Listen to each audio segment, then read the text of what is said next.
कुटुंब व्यवस्थेलाही बदलायला पाहत होतो, पारिवारिक असो परिसरात्मक असो या सर्व व्यवस्थेला आपसूक बदलायला तो सुरुवात करत असतो.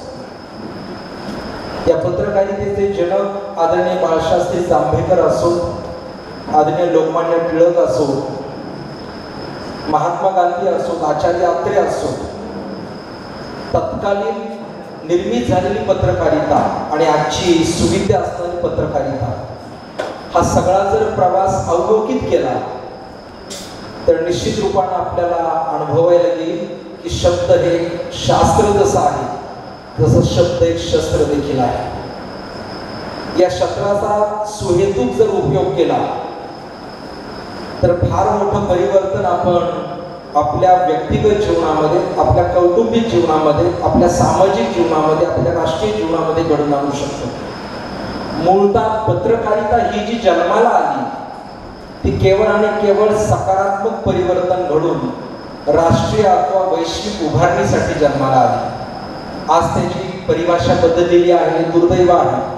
अगोदरच्या वक्त्यामध्ये आपण हे श्रवण केलेलं आहे. परंतु हीच पत्रकारिता जी पूर्वी खिळे जोडून छपाई केली जात होती, अथवा दादांनी सांगितलं की कोपरगावच्या एस स्टँडवरनं लिखित स्वरूपाची बातमी अहिल्यानगर जिल्ह्याच्या ठिकाणी जात होती, त्याही पूर्वीला आदरणीय जांभेकर बाळशास्त्रींच्या जीवनातला किंवा तत्कालीन असलेल्या पत्रकारितेचं जर अवलोकन केलं तर खिळे जोडून होणारी छपाई नंतर मग ऑफसेट प्रिंटिंग वरती आली. हळूहळू त्याची पांढरंगीत होऊ लागली. कालांतराने राज्यस्तरीय असेल, जिल्हास्तरीय असेल, पुरवण्या निघू लागल्या. तदनंतर हीच पत्रकारिता आकाशवाणीच्या माध्यमातून बोलकी झाली. कालांतराने दूरदर्शनच्या माध्यमातून ती स्क्रीनवरती आली. पुढे जाऊन ही पत्रकारिता आज रोजीला आपण पाहतो तर जसं आता सांगितलं की चालू असताना वक्तव्य प्रेषित होत असताना लाईव्ह केलं जातं. अर्थात मध्ये व्हॉट्सअप असो, फेसबुक असो, इन्स्टा असो, ट्विटर असो, याच्यासाठी संस्थानं जेवढी उपलब्ध झाली, तंत्रज्ञान जेवढं पुढं गेलं त्या पद्धतीनं त्याच तुलनेमध्ये पत्रकारितेचा दर्जा त्या स्तरावरती घेऊन जाणं ही आजच्या वर्तमान काळाची अनिवार्यता आहे. आणि या आपल्या पत्रकारितेच्या क्षेत्रामध्ये ती अनिवार्यता कायम ठेवण्यासाठी जागोजागी आणि वेळोवेळी अशा प्रकारची कार्यशाळा यांचं अवलंबन करणं, याचं आयोजन करणं नितांत गरजेचं आहे. आणि ते आयोजन चालू वर्षी आपण या आत्मामालिक नावाच्या चैतन्यपुरीमध्ये संतांच्या भूमीत केलं.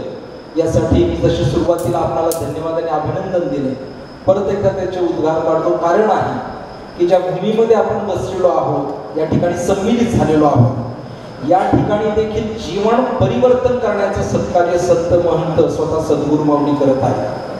परिवर्तन हा विश्वाचा अटळ नियम आहे आणि जर तो घडणारच आहे, तो सुनिश्चित आहे, तर मग त्या माध्यमातून जीवन, मानवी जीवन सुखकर आणि समृद्ध कसं होईल याचा प्रयत्न समाजातील प्रत्येक घटकाने करणं गरजेचं आहे. ज्यावेळेला आपण आजच्या स्पर्धात्मक युगामध्ये आपली पत्रकारिता सांभाळत असतात त्यावेळेला इतरांच्या अगोदर आपली बातमी कशा पद्धतीनं आपल्या वर्तमानपत्रामध्ये, आपल्या चॅनलवरती, आपल्या पेजवरती कशा पद्धतीनं तत्काळ प्रदर्शित होईल या तणावाखाली आपण सगळेजण वावरत असतात.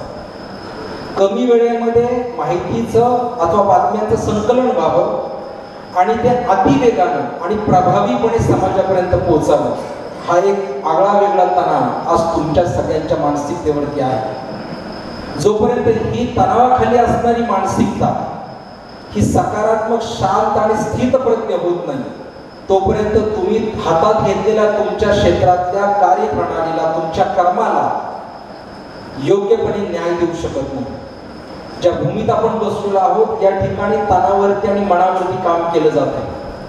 जोपर्यंत आपली स्वभावाची स्थितप्रज्ञता सकारात्मक होत नाही, मिळालेली बातमी, संकलित केलेली माहिती त्याच दृष्टिकोनातून आपण समाजाच्या समोर मांडत नाही अथवा प्रदर्शित करत नाही, तोपर्यंत खऱ्या अर्थानं तुम्ही जो पेशा धारण केलेला आहे त्या पेशातून तुमच्या मनाचं, तुमचं व्यक्तिगत, तुमचं कौटुंबिक, तुमचं सामाजिक, तुम्ही धारण केलेल्या परिवेशाचं खऱ्या अर्थानं सात्विक संगोपनही होत नाही आणि खऱ्या अर्थाने त्याला न्याय दिला जाऊ शकत नाही.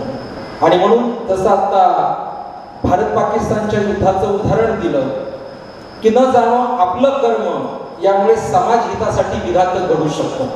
वास्तविकतेमध्ये पत्रकारिता हे एक सतीचं वाण आहे. त्याला योग्य रीतीने जर आपल्या जीवनामध्ये अंगीकारलं आणि हाताळलं तर राष्ट्र निर्माणाच्या आणि भारत या देशाच्या येणाऱ्या भविष्य काळामध्ये अखिल विश्वामध्ये महासत्ता नामक या स्थापनेसाठी सगळ्यात मोठं योगदान, सगळ्यात प्रभावी योगदान तुमच्याशिवाय जगामध्ये कोणीही देऊ शकत नाही.